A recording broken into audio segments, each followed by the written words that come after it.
आज एक बार फिर इमरान रियाज खान को चकवाल की अदालत में पेश किया गया। यहाँ पर इनके मुकदमे को जो है वो खत्म कर दिया गया। ये ऊपर नीचे होते रहेंगे, मुझे पता है, और मैं कॉन्सिक्वेंसेस के लिए तैयार हूँ। बड़ा प्रॉब्लम पाकिस्तान के लोगों का है, जिनके ऊपर लाकर रजीम चेंज मुसल्लत किया गया। सारी जिंदगी होगी हम ऐसे ही रगड़ा खाते आ रहे हैं, तो हमें एक दफा और लग गया, कोई बात नहीं है यार, पाकिस्तान को बचाएं, पाकिस्तान के लोगों को बचाएं। उर्दू पॉइंट की वीडियोस देखने के लिए हमारा चैनल सब्सक्राइब कीजिए और बेल के आइकन पर क्लिक कीजिए ताकि आप हमारी तमाम आने वाली वीडियो से बाखबर रह सकें।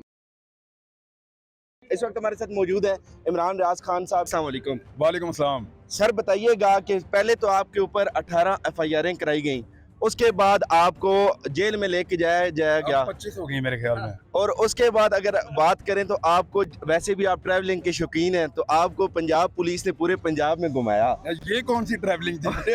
और इधर ले जा रहे हैं। अभी आपके वो मुकदमे जो है वो खत्म हो रहे हैं, क्या कहेंगे?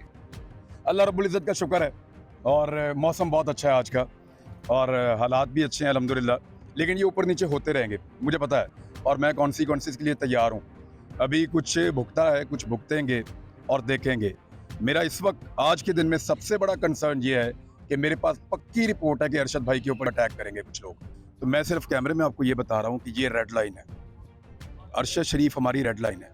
उसके ऊपर कोई हमला करेगा, अटैक करेगा, हम रिटेलिएशन उस लेवल की देंगे कि वो याद रखेंगे सारे इंशाल्लाह। दूसरा, अदालत में ये रूल होता है कि जब आप कभी किसी केस को फेस कर रहे होते हैं तो आप उसके एक फरीक होते हैं और दूसरा फरीक भी होता है। अब यहाँ पे कभी स्टेट है या कोई मुद्दई है, जो भी है, तो ये रूल होता है जब तक वो अदालत की प्रोसीडिंग चल रही है तब तक आप दोनों इसके ऊपर, केस के स्पेसिफिक कानूनी नुकात के ऊपर बात ना करें।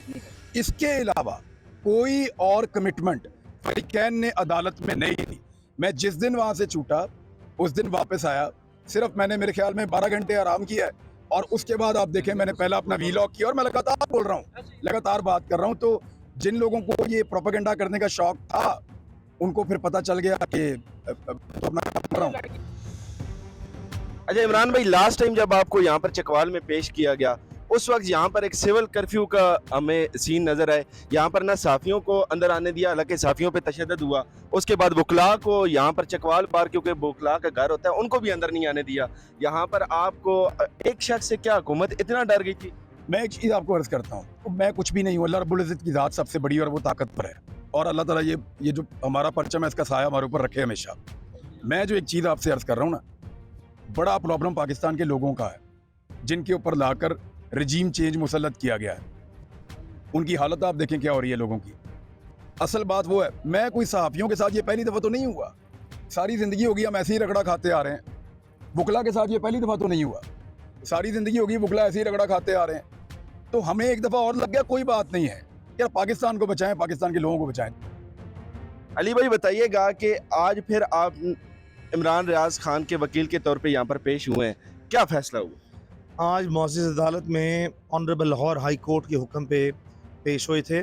जैसा कि आपके इल्म में है कि सैटरडे वाले दिन, ईद से एक दिन पहले, लाहौर हाई कोर्ट में मैंने क्वैशमेंट ऑफ FIRs की पिटिशन फाइल की थी, जिसमें एडवोकेट जनरल पंजाब ने कैटेगोरिकल स्टेटमेंट दी थी कि इमरान रियाज खान को एक कंसेशनल रिलीफ दिया जा रहा है as a matter of grace, जिसके तहत वो अपने घर में ईद गुजार सकते हैं। जब अदालत के इल्म में लाया गया कि वो किस केस में जुडिशल कस्टडी में है, तो वो सिर्फ चकवाल का केस था, बाकी उस वक्त तक इमरान किसी और केस में गिरफ्तार ना थे। अच्छा ये बताएं कि आया ये अभी इमरान रियाज खान की यहाँ चकवाल में आखिरी पेशी तस्वर की जाए?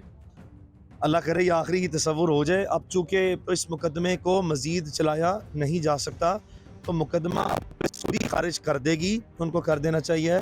नहीं करेगी तो ऑब्वियसली अदालत में अब एक स्टेटमेंट रिकॉर्ड हो गई है, और इसी बयान की रोशनी में ही एक ही इस मुकदमे में एविडेंस तो थी कोई नहीं है।